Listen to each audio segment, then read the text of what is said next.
Okay, good afternoon. And this will be the first defense we have for the midterm exam for IT 313. And I would like to call somebody or which group who is ready that they can present. Okay, guys, before I would like to introduce you to the criteria. This would be the basis of your grade for the midterm. So let me present my screen.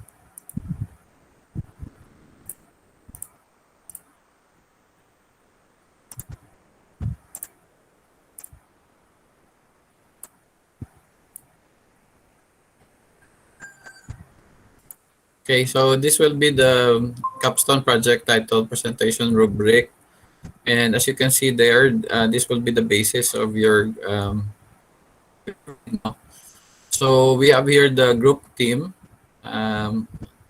Since nga marayo ka mo guys, I will be the one who's going to fill the information on the rubric. What I did was to print the document kagina, and then as you are presenting, I will be the one who's going to fill up this. So we have the group number team, then the researchers, no, tanan nga pangalan nyo, I will list down all your names, and then accordingly, this is your capstone project title presentation rubric. So we have for the standards, we have organization, content, the delivery, the use of media, and response to questions.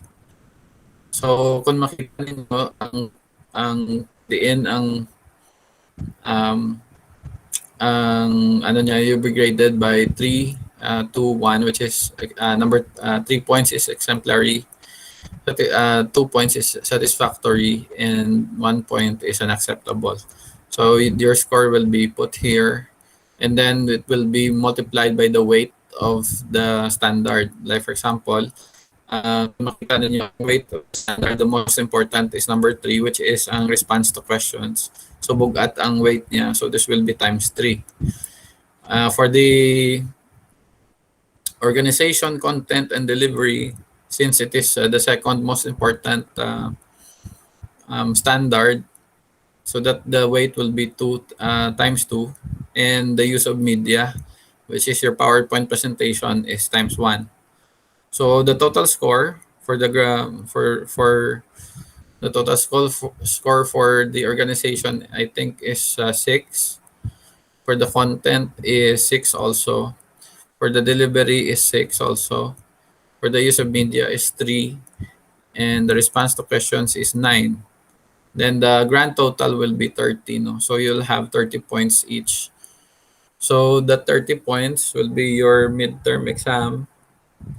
And it will be graded accordingly with what you're going. I'm going to record it in your Google Classroom. No? So basically, I will input your grade there sa Google Classroom, and then that will be your just make sure if I send this to you, on paper gali, no, then that will be your grade. Then for the sa likod niya, this is the action taken during the capstone project title defense.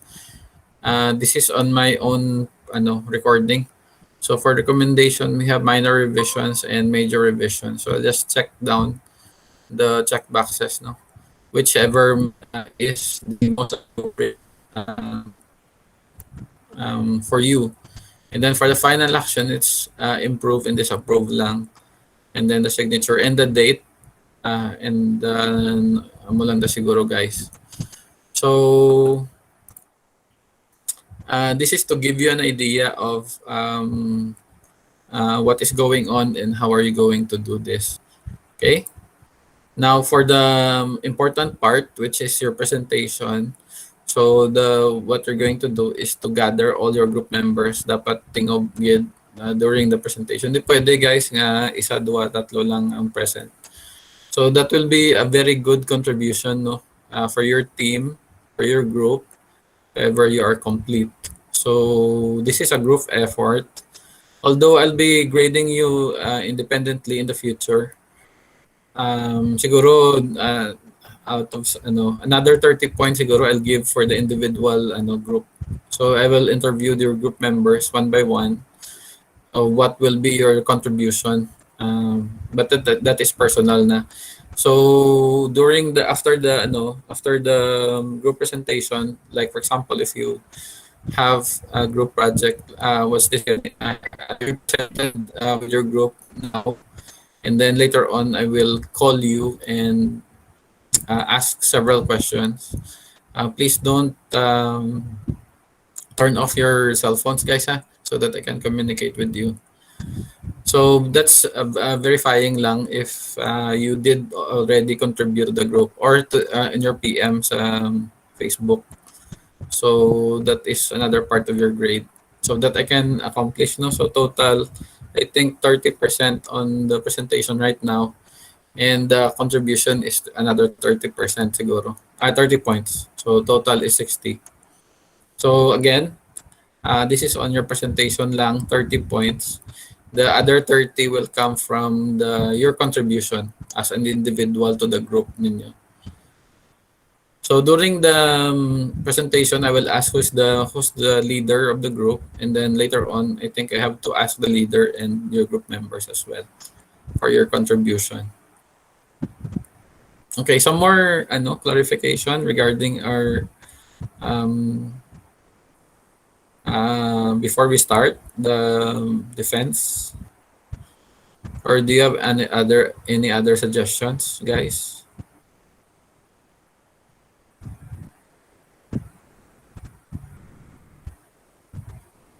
I think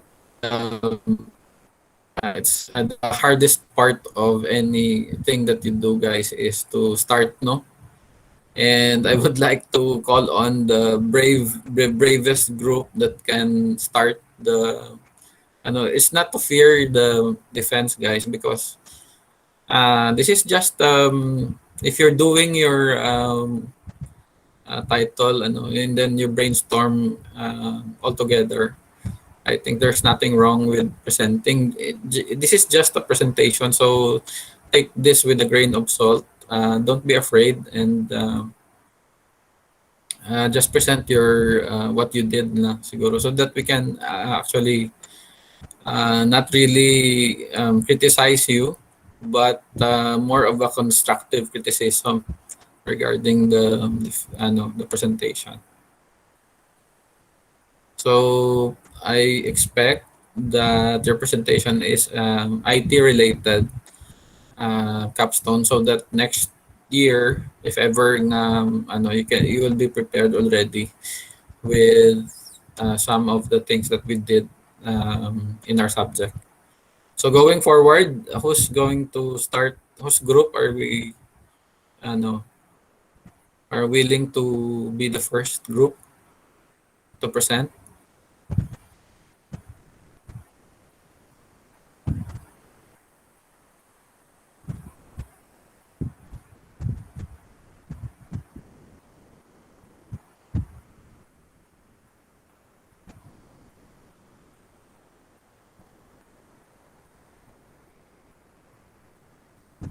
Okay, so I'll give you time, guys. I will be here until 3 p.m. lang, because I'm here at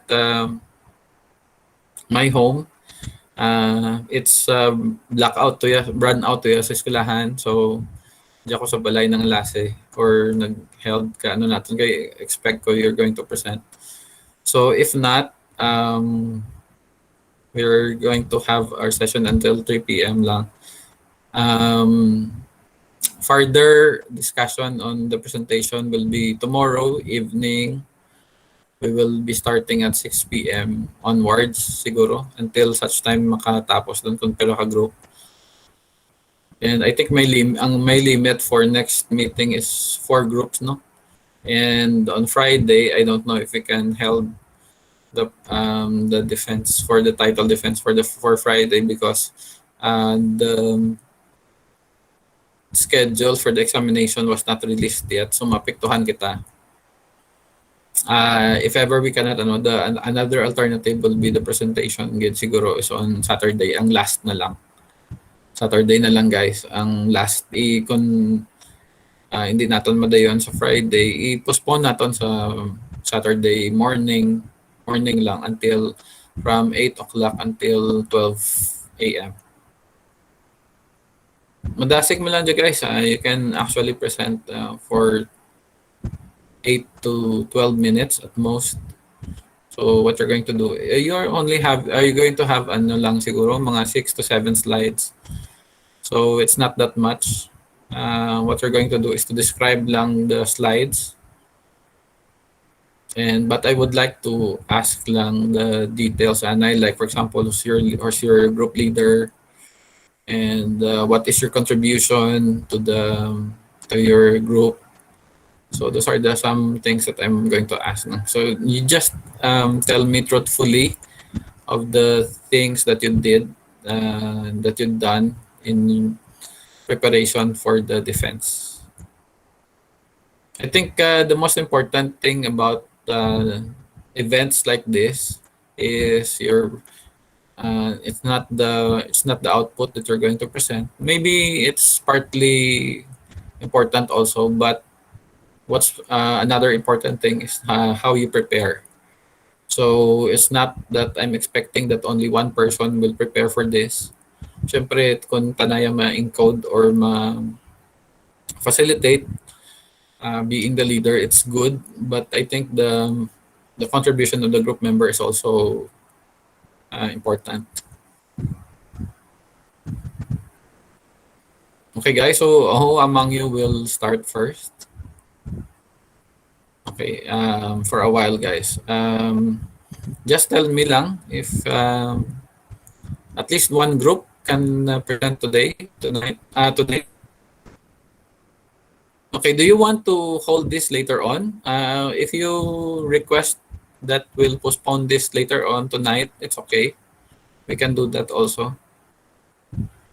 So shall we do it na lang siguro karon sa gabi if you're not prepared today or at this point in time, we will commence at 6:30 later on so that you can gather all your group members. Is it okay with you guys?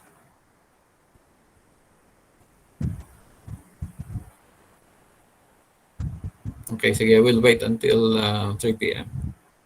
Okay, just tell me guys your decision. Okay, sige.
Sent ma defense ka mo, sent?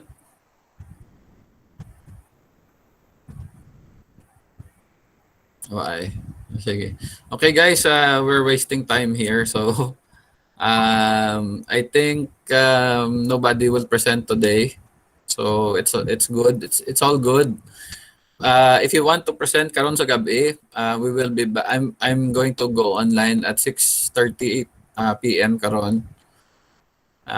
Overtime lo ganit da para kanako no. Pero sige.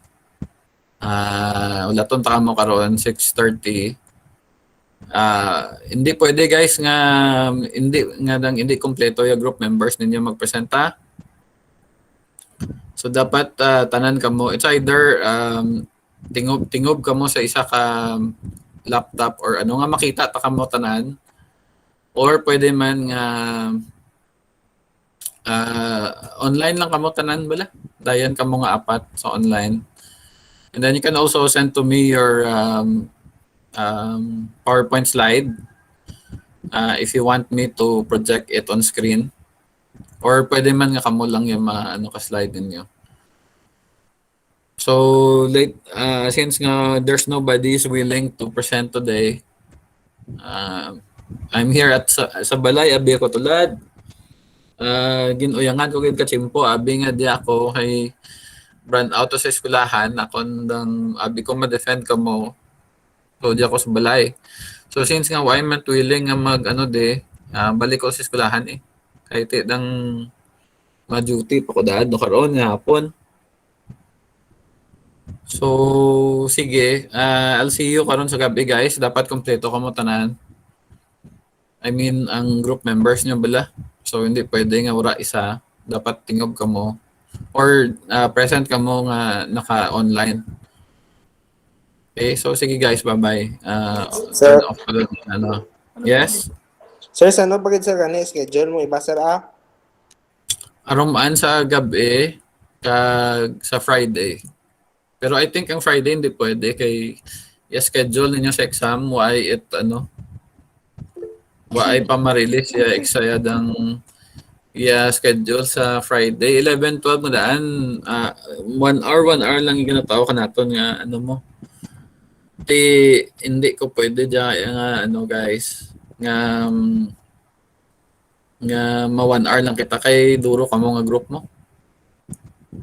So mo ganit daan do karon gina expect ko daan may 2-3 ka group karing why gid. Diba si kung gid man karon sa gabi guro i-try naton mga 6:30. Sige guys, bye-bye. See you lang karon liwat. Kinahanglan ko pa magbalik sa eskwelahan. So sige, bye-bye.